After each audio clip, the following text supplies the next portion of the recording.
real time. Ay hibro ang mga isyu nga kinahanglan aksyonan ini pagtitirukon nga nagpapahamtang ipinagihan programa Agenda Hauso. Ika Philippine Information Agency Eastern Visayas igpapalangat tayo ang mga Agenda Hauso nga napapanahon ngan sanang pagdadon Eastern Visayas Habagong Pilipinas. Ini ang iyo agenda.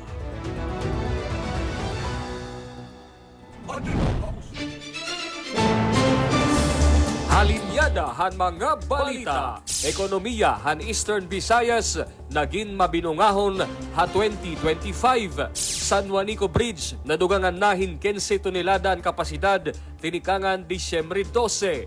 BIA bag-o nga natudlok nga additional regular member han RDC Eastern Visayas. Programa hadugang nga anihin humay igin papatuman ha City Agriculturist Office han maasin. Ligtas Christmas formal na nga ginlansar han Department of Health. Second Forest Management Summit gindumara ha syudad han Borongan. 2,000 katawo nakatagamtam han baiting bigas meron na program han Northern Samar. Universal Healthcare Orientation ha barangay gindumara han Samar Provincial Health Office. Haraksada Balita. Suman Festival ginlansar ha Karigara Heritage Society agod mapreserbar ang culinary heritage han Bungto. PRC nag-abri han pinakasyahan nga computer-based licensure examination center ha Sinirangan Visayas.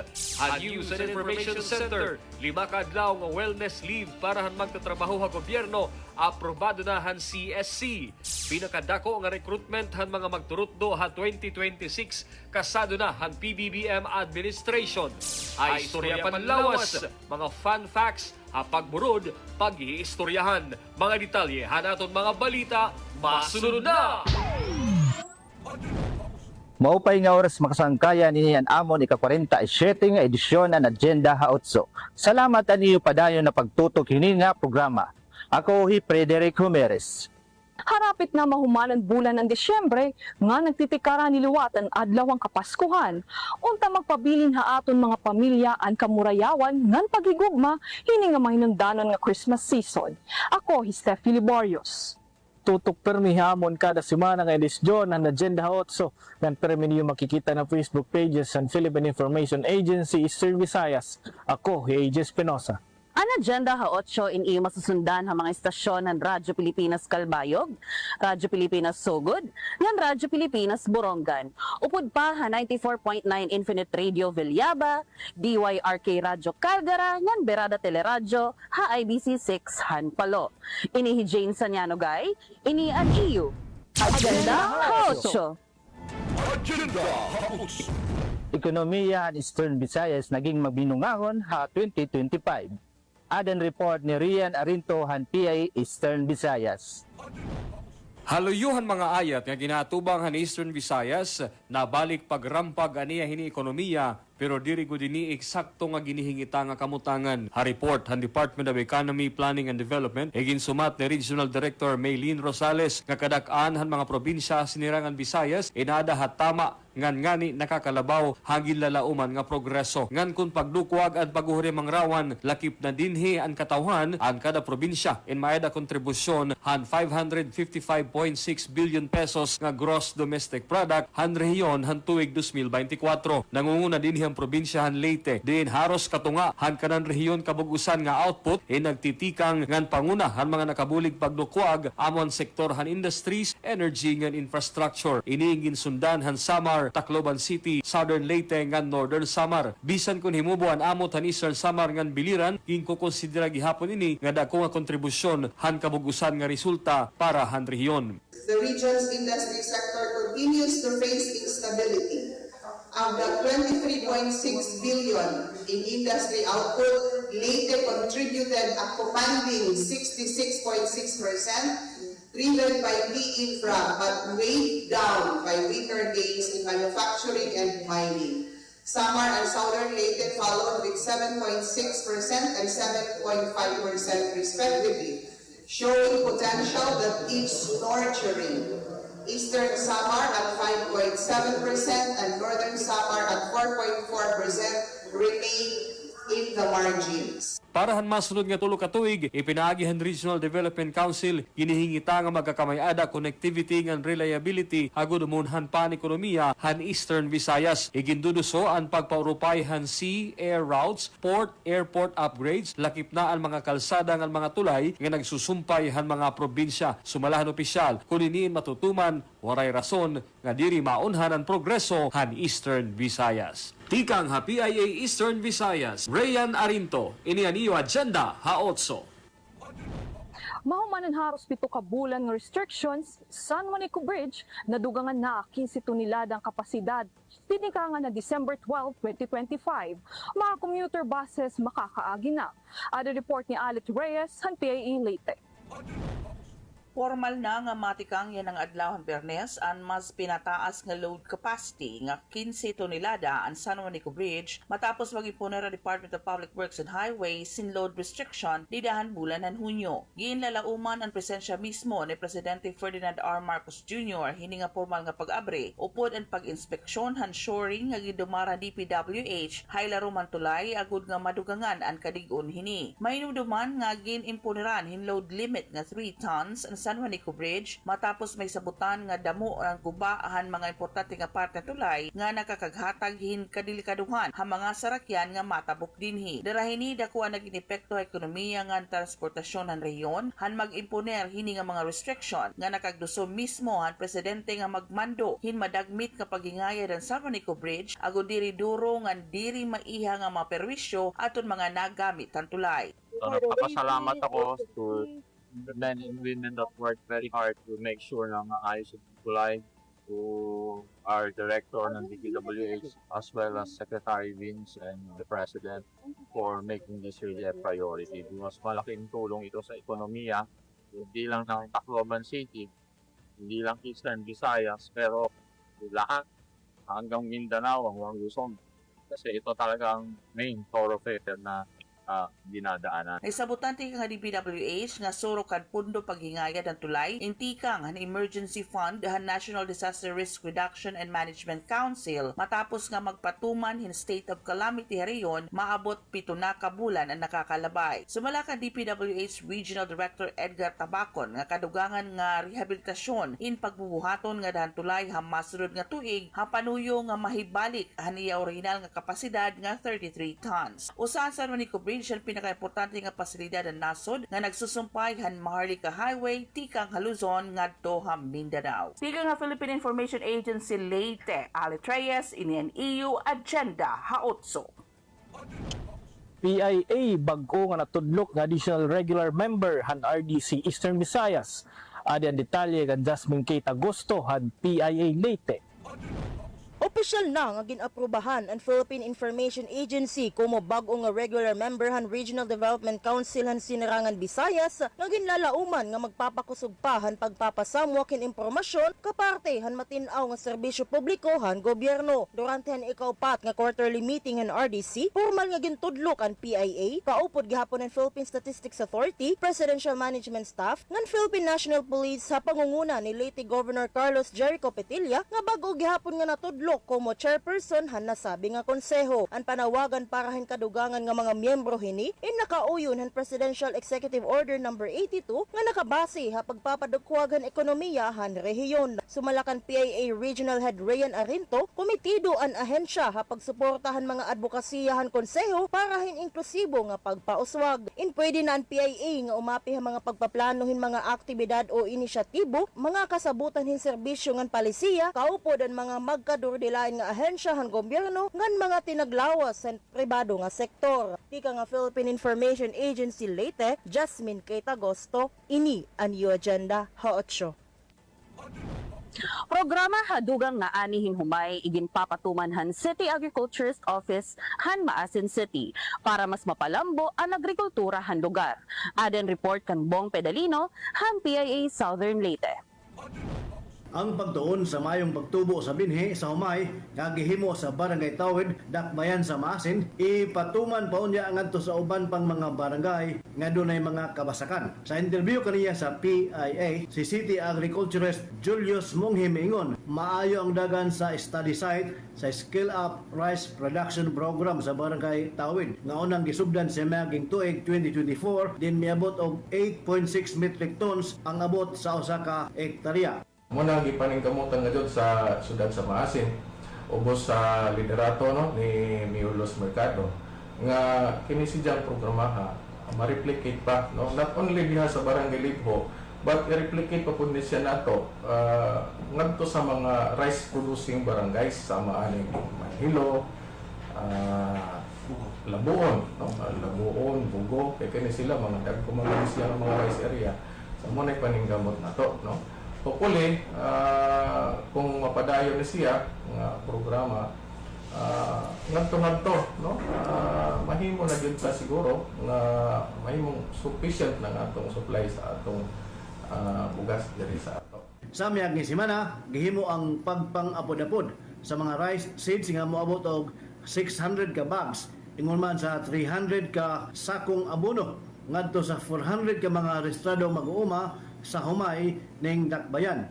Kini ubos sa RCEF kon Rice Competitiveness Enhancement Fund nga programa sa Department of Agriculture Regional Office uban ang hugot nga koordinasyon sa city government ug diha sa Mayor Los Mercado alang sa ceremonial distribution. Nang hinaot ng mayor nga pinagi sa baghatag og saktong mga binhi o abono ngadto sa mga mag-uuma, maangkon ra gyapon sa syudad ang self-sufficiency sa pagkaon nga bugas.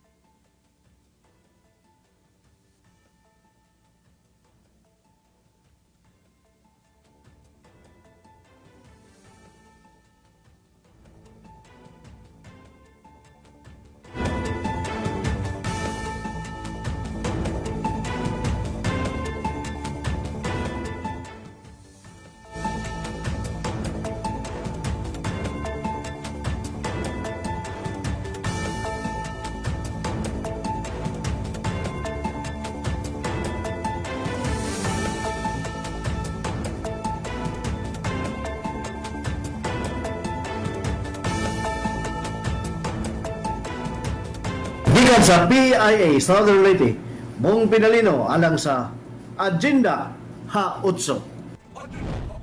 Ligtas Christmas, formal na ginlansaran Department of Health. Ang detalye ini na report igahatag ni Sol Alarcon han PIE Eastern Visayas. Pag naabot ang Pasko nga bagong tuig, diri gud balilikyan ang katitiro kan pag-urusan, mapamilya, magsarangkay mga katrabaho, mga classmates para in party or reunion. Pero hiniliwat nga higayon na adaan kadilikaduhanin pag kinaon, hindamo, pag ininom makahurubog nga irimnon ngan pagmaneho nga hubog o nakainom. Mahitong dinigil lusan ang Department of Health Eastern Visayas Center for Health Development ang Ligtas Christmas Campaign. Kaupod ang iba pa nga ahensya ng gobyerno para magmakusog ang kampanya hini nga holiday season. Labotan motorcade nagkamay-adahin pagpirmahahin Memorandum of Understanding habot nga itong DOH, PNP, BFP, LTO, NNC, DILG, City Health Office, sa Tacloban, ngandamo pa nga iba. Ironically, it is also the time that there is risk for preventable injuries, illnesses, emergencies, and disasters. And they can increase during this season because of merrymaking. It can increase if we are not vigilant. It can increase, it can happen if we do not have measures to prevent, measures to avert, and to mitigate them. Through this campaign, the Ligtas Christmas campaign, we put together all our efforts to ensure that Filipino families, the Eastern Visayan families, can celebrate safely, free from harm, full of hope, free from injuries, yet full of joy, free from health emergencies, yet full of healthy and meaningful Christmas and New Year celebrations. Kalakipan mga pahinumdum han DOH nga likyan o ibanan ang pagkinaon hin mga pagkaon nga damo iton asukar, maasiting ngan maasin nga mga pagkaon para malikyan ining mga sakit ngan kun nagmamaniho likyan gihapon iton paghubog o nakainom para malikyan liwat iton disgrasya. Tika nga PA Eastern Visayas, Sul Alarcon, ini ang iyo agenda ha-8. Second Forest Management Summit, Gindumara, Syudad ng Borongan. Adin report ni Samuel Candido, han PA Eastern Samar. Malinamposon nga gindumara ang lokal nga pamunuan ng siyudad ng Borongan ang ikaduha nga Forest Summit nga pinangunahan ang City Environment and Natural Resources Office o City Enro kasugbong ang sanggunang panglungsod o ISP ug ang magkaiba-iba nga mga ahensya o buhatan ng LGU Borongan nga ng Eastern Samar State University o ISO nga gimbuhat adto Disyembre 5 dito ang Melinda's Resort and Restaurant Function Hall, Borongan City. I-Forester Jujito si Akla, head itong City Enro, nag-explicar bayan ang katuyuanan hini nga nasabi nga Forest Summit. Kapapanuyaanan hini nga Forest Summit is to make the community, especially itong mga Boronganon, aware iton importance iton aton kagugubaan. Ano iti kaimportante it aton mga panadlaw-adlaw nga kinabuhi. Ngan paano naton mapreserbar, paano itong community, itong mga tao makaka-contribute para aton mga kagugupan din sa Borongan maportiheran. Durante ni nga katiterok, gintagan hindoonan iya mensahe ni City Legal Officer Attorney Celestino E. Cabato nga tinaglawas ni Acting City Mayor Emmanuel T. Chosongko nga itong pag-ukoy, pag-istarhit katawan kalibutan in may ada katugbang nga responsibilidad nga amon pagproteherit aton mga kaguguban. Kay kun ini pagpasibayan, dako dawgod iton magiging distroso nga dahit mga mulupyo, hit mga pakabuhi, infrastruktura o iba pa. Ginsabi pa ni Atty. Cabato, aportunado kita nga mga Boronganon nga may ada kita sugad hini nga katitiro. Ikaduha nga Forest Summit nga kundi ingani istoryahan itong tama nga pagmanihit kaguguban ang siyudad ng Borongan kay ini inagahatag liwatin mga oportunidad hin panginabuhi hit katawhan o garing kinahanglan protektaran agod ini magpabilin niya dat kahasta nga magpulos pa itong sumarunod nga henerasyon. Samtang durante naman hini nga summit lagid nga ginpresentar ni Ms. Pauline Didasa, Chief of Staff Pambuatan, ni Sanggunang Panglungsod Member Maria Rosindi Dasa, Chairperson at SP Committee on Environment, Adton Borongan Forest Reserve Ordinance, nga kundiin ang mga partisipante hini nga okasyon, inagperman testamento, anera marigon nga pagsuporta hini nga ordinansa. Ang Sanggunang Kabataan naman Federation, nga kundiin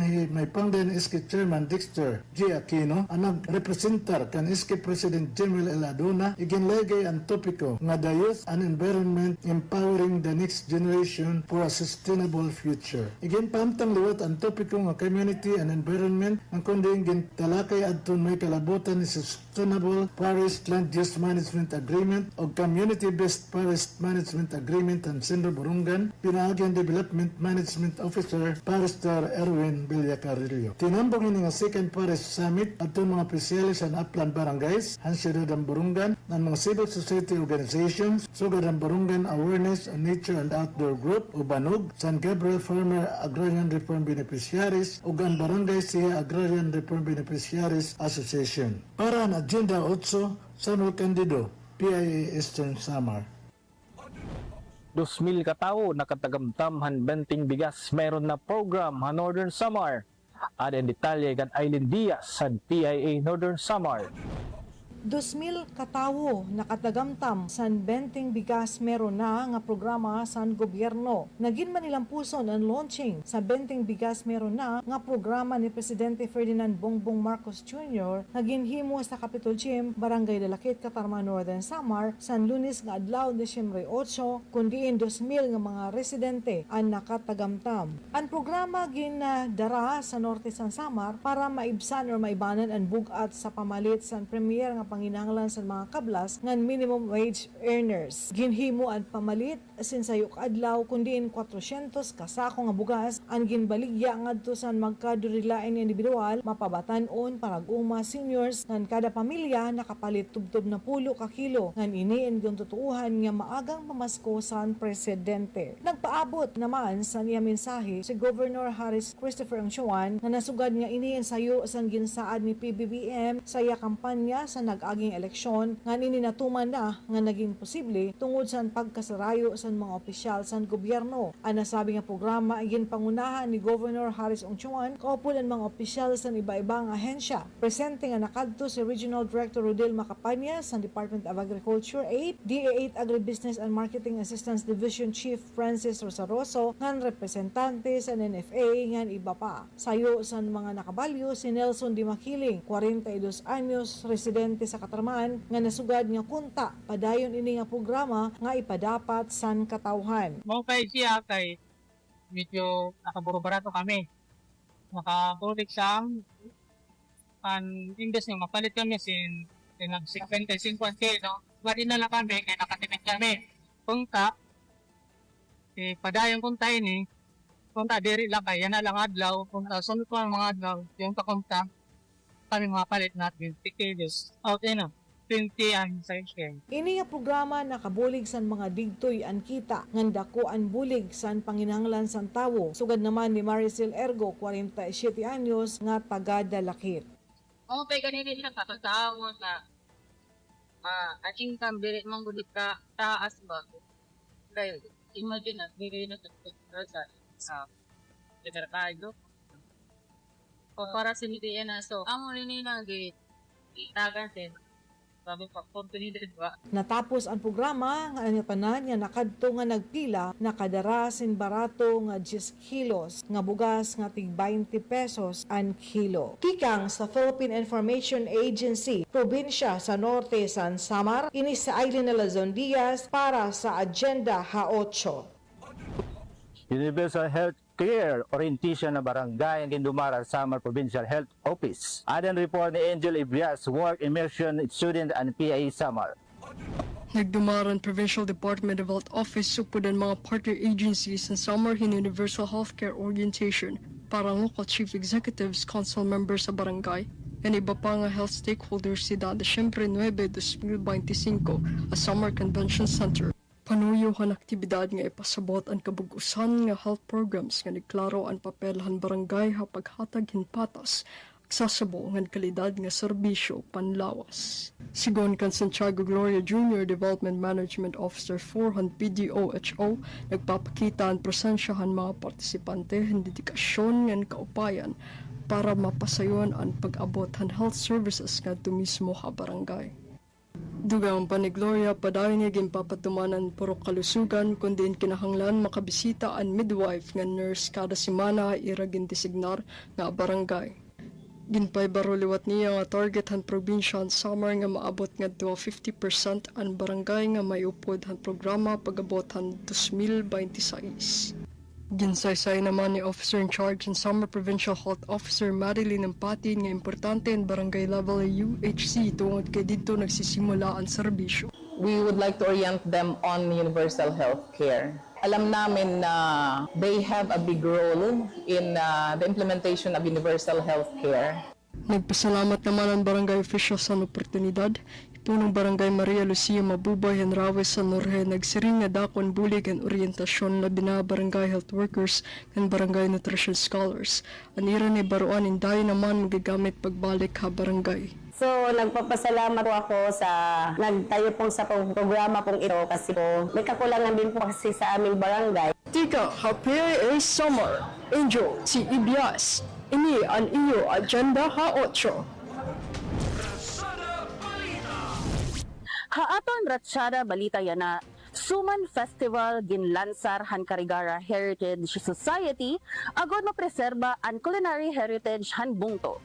Professional Regulation Commission nag-abri han pinakasyahan nga computer-based licensure examination center hasinirangan Visayas. Detalye hini nga mga Ratsyada hin balita, masunod na. Ratsyada Balita. Gindumarahan Carigara Heritage Society ang pinakasyahan nga Suman Festival. Hapanuyo nga mapreserba ini nga panurundon nga pagkaon dinihini nga bungto. Ang suman in may adadamuna nga klase and flavor ngan paghimo depende han heraan han usa nga lugar. Habungtoan Carigara usahan pinakauna nga munisipyo probinsya Leyte. Ang pagluto ang suman in nagdadara hin magkalain-lain nga istorya nagtikang pa han nga henerasyon ngan nahipasa nga dahayana. Igin paparayaw han mga suman makers ang tinatawag nga tinipa nga suman usa nga klase hin kahimo nga ginlulubid at inasinan nga busag ngan ang tinamisan nga brown nga pilit ginluto nga hatok hinlubi ngan pinutosin dahon hin saging. Kundi tungod han modernisasyon han panahon ginkakabarakan nga mapara ini nga tradisyonal nga pagkaon sanglit panuyo han Carigara Heritage Society nga iniin matun-an pa paghimo hayana nga henerasyon hin kabataan agud pa man madara ngadto sunod nga henerasyon. Sumalakan Mayla Aguilar usa nga konsehal ngan usahan mga nagmugna han Carigara Heritage Society panuyo gihapon ang irabag-o nga natindog nga grupo nga mapreserba ang iba pa nga mga panurundon nga produkto ngan lugar sulod han bungtohan Carigara nga nag-istoryahan mahinungdanon nga culture and heritage.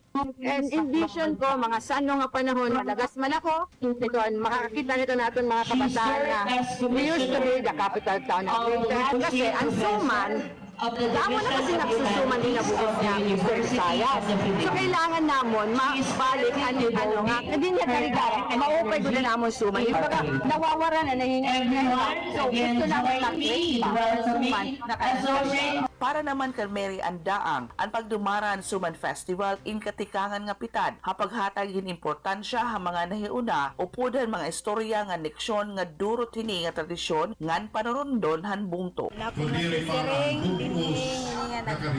Ano min atong produkto din hikan ginahadlaw aton isa sa urong induha ka datko nga okasyon ano ha iba nga mga anuna or iba ang Carigara Suman Carigara naghihimuhin mga nagdudurot in karasa anato tradisyon nga tuhan bako nga henerasyon na amoy luto Tiya nga Philippine Information Agency Leyte para Ratsada Balita ini Alet Reyes sinin EU Agenda Hautso.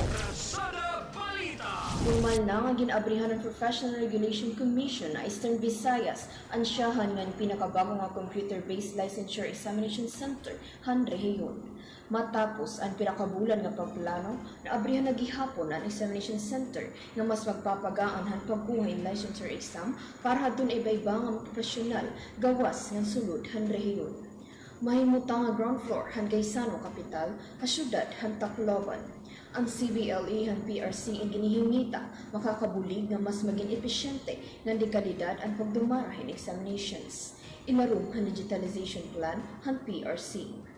Nakikita gihapon ang makakadugang nga ekonomiya han syudad ang pag-abrihin nga examination center haluyo han posible pagkaabot hin mga examinees nga magtitikang pa ha iba nga rehiyon.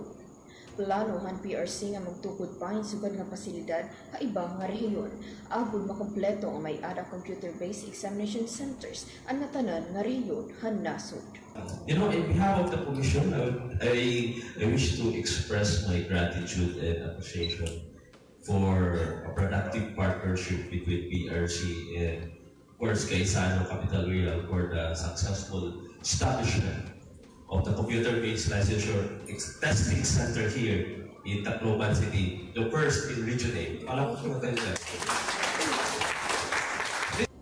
Tikang Philippine Information Agency Leyte para Haratsada Balita. Ini Hero Saludo, Work Immersion Student han Simeonocdo National High School. Ini ang iyo Agenda House. Nadakop han Samar Police Provincial Office ang top 4 most wanted person na regional level lidahan alas 11 aga Desyembre 9, 2025 ha Barangay 3, Catbalogan City. Gindumaran operasyon han Catbalogan City Police Station nga ginpangunahan ni Police Lieutenant Colonel Norman Ala upod han Criminal Investigation and Detection Group Western Samar Provincial Field Unit. Gindako pi alias Adoro 37 anyos parag isda ngan residente han sitio Kalbasag Barangay Pangdan, Catbalogan City pinaagi han warrant of arrest para hakaso nga murder ubos han Article 248 han Revised Penal Code. Igin-issue ang warrant ni Honorable Cicero Tuazon Lampas sa presiding judge ng RTC Branch 27 nga Nobel ang iya kaso. Top 4 ha most wanted person sa rehiyon ni Ador sumala ang ing warrant system. Ha operasyon gumamit ang kapulisan ng alternative recording device subay ang Supreme Court ruling. Ginsumatan liwat ti Ador ang iyang mga katungod ngan ginpasakob dayon ng Kadbalogan City Police Station para dokumentasyon antes sig turnover ha korte. Gindayo naman ni Police Colonel Arwin Tadeo, Provincial Director han Samar Police Provincial Office, ang kusog ng insakto nga pagdumara han operasyon. Siring niya ini nga successful operation inagpapakita han padayon ni nga dedikasyon ha pagproteher han katawhan han Samar ngan paghatag hustisya ha mga biktima. Tikang ha PIA Samar, John Rafael C. Montecalvo, ini ang iyo agenda. Ang mga balita tika nga News and Information Center han PA Eastern Visayas. Di makadlaw nga wellness leave para magtatrabaho ang gobyerno, aprobado na ha CSC. Pinakadako nga recruitment ha mga magturot duha 2026, kasado na ha PBBM admin. Mga detalye hini nga sumat igahatag ni Lupido. Aprobado na ang Civil Service Commission ang 5 kaadlaw nga wellness leave benefit para sa mga empleyado ng gobyerno. Iniagod mas nga mapakurkusog ang workplace strategies nga nakasubay gihapon sa Republic Act No. 11036 o ang Mental Health Act. Ang wellness leave pwede ma-avail hindi ro diretso ha maximum nga 3 ka adlaw o pwede gihapon ha iba-ibang adlaw. Nga ini hindi pwede ma-monetize o madugang nga earned leave credits nga forfeit kung diri magamit sa kubhan calendar year. Pwede ma-avail ang wellness leave para mental health care, physical wellness activities o para makapahuway tikang trabaho. Iniin ibahan unod na nga mga leave benefits sugadhan vacation ngan sick leave ngan para gud lainihan wellness ngan recovery. Ang paagyan pag-file ang wellness leave in parehas sila ang pag-file ang vacation leave, sick leave ngan iba pa nga leave privileges. Ang application in kinahanglan i-file 5 kaadlaw antes ang pizza ang pag-avail o mas alaw pa labot lahan emergency cases kundiin pwede makag-file pakabalik largo ha trabaho. Para naman kan Benita Alberto, Chief Marketing and Sales Division ng Philippine Crop Insurance Corporation 8, ang kadugangan nga 5 days leave in makakahatag in maupay nga benepisyo para sa mga empleyado han gobyerno. So amo naman nga nito yan ang gina-encourage nga gin-promote healthy workplace. So mas maupay ini mas madamo ang higayon han mga empleyado gobyerno nga makapag-rest, recover, and magkamay-adahin mas maupay nga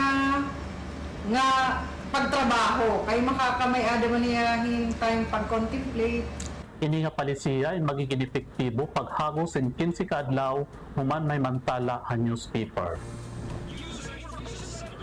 Halayan nga sumat, ginaandam na ang Department of Education o DepEd ang usahan pinakadako nga hiring para hinbag-o nga mga magturot do para sunod nga tuig human maprobahan han administrasyon ni Presidente Marcos Jr.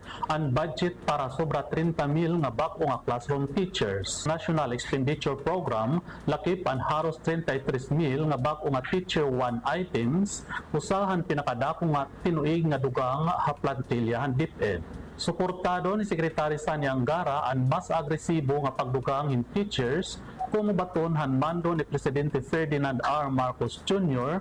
nga pakusgon ang suporta at teaching workforce. Sumalakan Angara, simboluhan pagtapot nga ginhahatag ang Kongreso ang pinakusog nga suporta budget han DepEd ngan han ikinduduso nga mga reforma. Lakip ha 2026 expansion ang 6,000 nga school principal 1 nga 10,000 nga school counselor associate 1 positions kumubaton ha leadership gaps pakusgon ang guidance services ngan mabaton ang nagtitikadamo nga kasuhin bullying ha mga eskwelahan. Dungan hini gintatapos gihapon ang DepEd ang hiring pipeline para ha maposisyon nga nahimo ha mga naglabay na tuig para fiscal year 2025 nakatalaan i-hire ngan i-deploy ang maabot 20,000 nga bag-o nga teaching positions upod na ang 33,052 unfilled items tikang pa ha naglabay nga mga tuig. Suportado gihapon ang DepEd ang hiring para administrative and project development officer positions para maibanan ang non-teaching workload han mga magturutdo. Para fiscal year 2026, nakatalaan mag-hire ang DepEd and sobra 11,000 nga administrative officer to positions para maabot ang 1:1 EO2 ratio sa kada eskwelahan ngan 5,000 nga project development officer 1 positions para mas masuportahan ang pagpatuman ang mga programa school level. Halidirato ni Angara na buhat ang mga reforma para kaupayan ang mga magturutdo. Upod na ang bago nga ginlansar nga inclusive employment policy, updated guidelines sa overtime and overload pay para maklaro ang patakaran ha compensation ng workload rationalization na nagtatanggal ang mabruhaton administratibo tika nga teachers para makapag-focus sira ha pagtutdo. Ngan hakatapusan nga sumat, nagaandam naghihapon ang Department of Agriculture para hinda kong hiring darahan bag-o nga mga balaod nga nanunuyo pakusgon ang produksyon ng pagkaon nga manginginahanglan hinyukot-yukot nga agriculture nga animal science professionals. Nagsiring ang Agriculture Secretary Francisco Pichu Laurel Jr. nga ginlalauman handi nga makapag-hire and maabot 20,000 nga agriculturists ha oras nga maaprubahan ang balaod nun nga balik ang agricultural extension workers sa departamento. Labot lang extension personnel ang bago pa lang Animal Industry Development and Competitiveness Act in manginginhanglan hindamo nga veterinaryo ngan mga graduado tikang hin allied fields base mapakusog ang livestock systems han nasod. Kasumpay hiningan kumo pangandaman nagtikang nahi Secretary Chu Laurel Jr. makipagsumpayan ha Commission on Higher Education. Kulos nga gidodoso ni Presidente Ferdinand R. Marcos Jr. ang modernisasyon ang sektor han agrikultura base makahimuhin mas damo trabaho, mapahitasan ang kita ni stakeholders, masiguro ang seguridad sa pagkaon han nasod ngan may banan ang pagsari ka imported nga pagkaon. Pikang han News and Information Center han PIA Eastern Visayas, ini hinil dalit lupido ngan ini ang iyo agenda ha-8. Istoryahan Panlawas. Magpapadangat ang mga bagong impormasyon nga nakakaapekto han kahimsog hanaton panlawas. Istoryahan Panlawas. Mga impormasyon ha mga tambal o paglikay han mga magkarinlaing nga mga sakit nga nakakabalaong ha panlawas ang mga tao. Iyo may babatian. Istorya Panlawas. Istorya Panlawas. Masunod na. Yan ang edisyon ng Istorya Panlawas aton paghisgutan ang pira nga mga fun facts sa pagburod. Maaram ba kamo nga pag nagbuburodan usa nga nanay, nahitaasan kada mo had iya dugo nga daha 40 nga to 50%? Iniinagod masuportahan ang pagtikadakuhan bata ha iya tiyan. Ang uterus naman hinay liwat nga nadako sanglit makikita ang paglobuhan tiyan ng nanay, samtang nag-iihapan bulan ang iya bata. Asyahan matikang habaga-baga kadakuhin prutas nga orange ang uterus, nga tuwing kadakuhin pakwan samtang nagtitikahiranina ang panganak. Ang bata naman nasulod ang tiyanan natikang pag-develop, yung panrasa o taste buds, pagsuludan ni kawalo nga simana. Nan makakarasa na hiyahing flavor, pinaagihan amniotic fluid, pagsulod han ika-14 nga simana. Ang baby gihapon ni nakakakilala na ang boses sa nanay, pagsulod ha 3rd trimester han pagburod. Samtang adto pasulod ang tiyan, natikang nagihapon pagtubuhan buhukan bata, usahay may ada ginaanak nga buhukan na, pero kaudgan manipis ngan pino pala nga buhok may ada ang bata nga iginaanak. Kay ada liwat mga baby nga may ada ng ipon nga iginaanak, kundi subay han pagarang usala sulod hin 2,000 nga bataan may ada sugadhini nga kaso. Tan mga nanay, ayaw liwat kamo kapausa kung nag-iiba ang tembrehan iyo boses samtang nagbuburod. Hormones ang hinungdan hini nga pagbalyuhan tembrehan boses, ayaw la kabaraka kay mabalik nga hawan imo natural nga boses kauman panganak. Padayon na namon sagdon para han regular nga prenatal check-up ni mami, kutob makapanganak. Dapat healthy si mami, para healthy si baby. Iyo pala nahibatian ang pinakauri nga impormasyon, bahinhan paghirot, durantihan pagburod. Naghihinaot kami nga kamoin magpabilin nga himsugan panlawas ngan makabulig ha pagpadukwag han aton sosyedad. Para ha Istorya Panlawas, ako ay May Viban, inian iyo, Agenda ha 8. Sumat panahon! pinakaurahi nga oceanic nga atmospheric condition nagpapakita han pagdevelop han La Nina hamay Pasifiko. Hakamatuoran ini nagtikang pagporma tikang padida han bulan han Setyembre.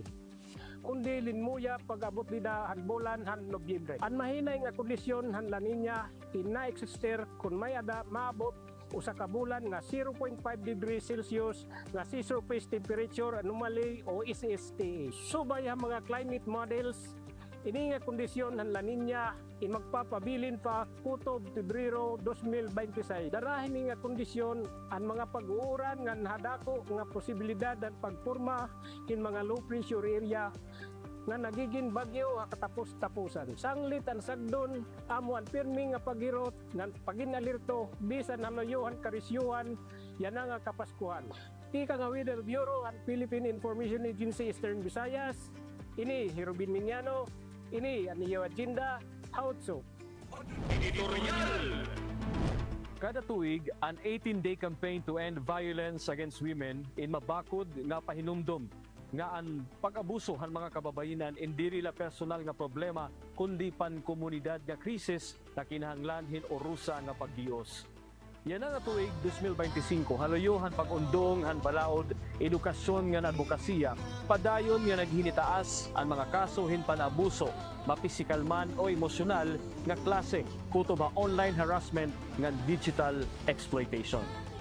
Ini nga pagtigaman han kampanya kontra panabuso ha kababayenan in nagsiserbi nga panawagan nga iguundang an panamastamas lakip na an pagtutok han mga kaso panabuso ngan an pagbungkag han kultura han pagiging hilom patriarkal nga panhunahuna han atong sosyedad nga nan kulang nga oportunidad para han aton mga kababayenan.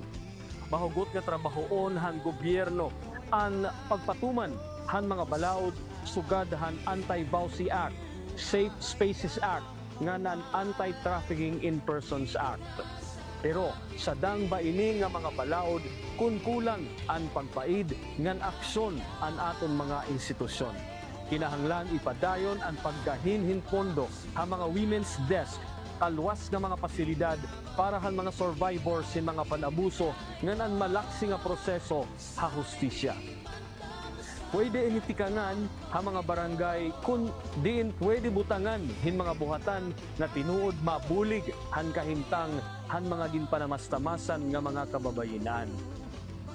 Responsibilidad han mga institusyon, sugad han mga eskwelahan, simbahan, media, ngan bisan ang kada pamilya nga bumulig agud maundang ang kultura han pagbaliwaray han mga isyu na nakakaapekto han aton mga kababayenan. Labawhan nga tanan, kinahanglan pakusgon ang boses han mga kababayenan, ang mga survivor, indiri kinahanglan nga magpabilin nga hilom ang mga istoryahon parte pangastigo ngan pan-abuso. Angay naton hira suportaran, pamatian, kaganhin espasyo, agud otro nga mabugos, anha usa ka higayon, naruba nga parte hanira kinabuhi, ang pagkilala hanira masirom nga mga ginagian, inuna nga pitad para hirain matagan hinkaangayan nga hustisya. Yan nga tuig, himuon naton nga mahinungdanon ang 18 ka adlaw nga pagtigaman. Ayaw naton palabya nga inin usala nga kampanya o serye ng mga buruhaton, kundi himuon naton nga may panindugan nga hakada panimalay, eskwelahan, opisina ng komunidad. May lugar ang mga kababayenan nga mag-ukoy hin may hingpit nga kagawasan, katalwasan, ngan may gintitipigan nga dungog ngan dignidad. Ang pag-undang, ang pagtalapas, ang katungod, ang mga kababayenan, indiri la kutob ha inok, iniin obligasyon nga magtitikang mismo ha aton mga kalugaringon, yana dayon. Parahan editorial, ako Herian Arinto, ini aniyo agenda ang 8. Iyo pala hinbatian ang pinakauri nga impormasyon ngan solusyon. Sugad man mga programa han gobyerno nga nakakabenepisyo han mulupyo. Daw nga salamat sa niyo pagupod ha mo nini nga edisyon. Kami magpapabilin nga da sentro han mga balita nga aksyon parang katawhan han rehiyon. Hasta sunod ni gayon. Ini an iyo agenda 8. Salamat sa iyong pakikurusa. Agenda. Serving the Republic of the Philippines for more than 75 years. Ito po ang Presidential Broadcast Service. Sa Borongan, Radyo Pilipinas, 657 AM.